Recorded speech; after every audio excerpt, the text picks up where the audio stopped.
That's it. The game is over. San Francisco has won Super Bowl 23.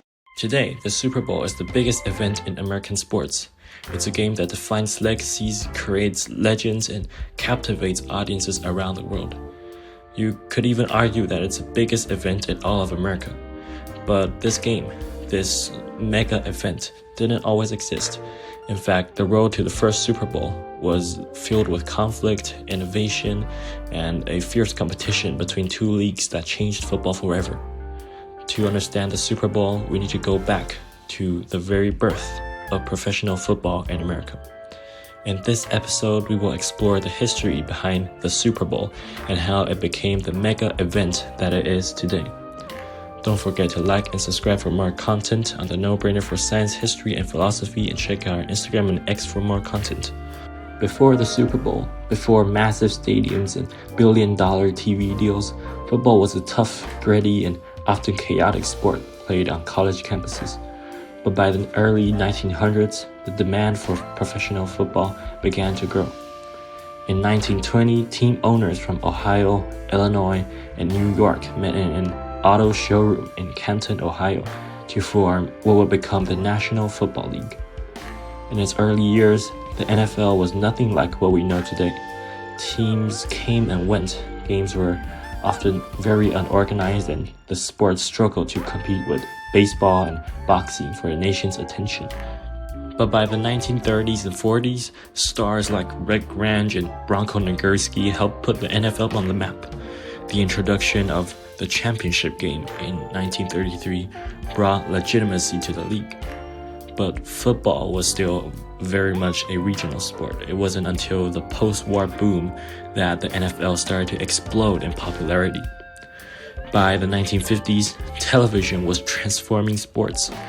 The NFL, led by Commissioner Burt Bell, saw the opportunity and began broadcasting games to a national audience. But as the league grew, so did its competition. Soon in 1960, a group of businessmen who had been denied NFL franchises formed a rival league, the American Football League, or the AFL. So the AFL brought new ideas to the game: wider open passing attacks, flashy player personalities, and a willingness to innovate. And most importantly, they have money to spend. This NFL rivalry league aggressively pursued top college talent, driving up player salaries and forming the NFL into a bidding war. This wasn't just a competition, it was a full-scale football war. For 6 years, the league battled for players, TV contracts, and fan support. The war escalated when the AFL signed Joe Namath to a record-breaking contract in 1965, proving they were a serious competitor to the NFL. However, by the 1960s, both leagues realized that the war, it couldn't go on forever. In 1966, they struck a historic deal. The NFL and AFL would merge by 1970. And until then, their champions would face off in a new, unprecedented event, a championship game to determine the best team in football. That game, it will later be known as the Super Bowl. The first Super Bowl took place on January 15, 1967, in the Los Angeles Memorial Coliseum. The game itself wasn't even called the Super Bowl yet. It was called the AFL-NFL World Championship Game. Tickets of the first Super Bowl costed as little as $12, and the game wasn't even a sellout. The lowest seating price in this year's Super Bowl, in comparison, is said to cost over $4,500. The NFL champion of the first Super Bowl, Green Bay Packers, led by legendary coach Vince Lombardi, who the Lombardi Trophy of the winner of the Super Bowl is named after, dominated the AFL's Kansas City Chiefs by 35-10. In 1969, the underdog New York Jets faced the Baltimore Colts in Super Bowl III. Most experts believe the NFL will continue to dominate like it had before, but Jets quarterback Joe Namath of the AFL believed otherwise. 3 days before the game, Namath made one of the boldest guarantees in sports history. He said, "We're gonna win, I guarantee it." Against all odds, Namath successfully pulled off a stunning 16-7 upset. The win proved that the NFL was legit and paved the way for a true merger between the two leagues. After the merger, the Super Bowl grew bigger every year. The 1970s saw dynasties emerge. The Pittsburgh Steelers, Dallas Cowboys, and Miami Dolphins dominated the decade. By the 80s, the Super Bowl was an annual spectacle featuring legends like Joey Montana and the San Francisco 49ers. The 1980s were a decade of explosive growth and change in the NFL. The San Francisco 49ers, led by quarterback Joey Montana and coach Bill Walsh, emerged as the dominant team of the decade, winning 4 Super Bowls. The decade also saw the rise of other legendary players like Lawrence Taylor, Walter Payton, and Dan Marino.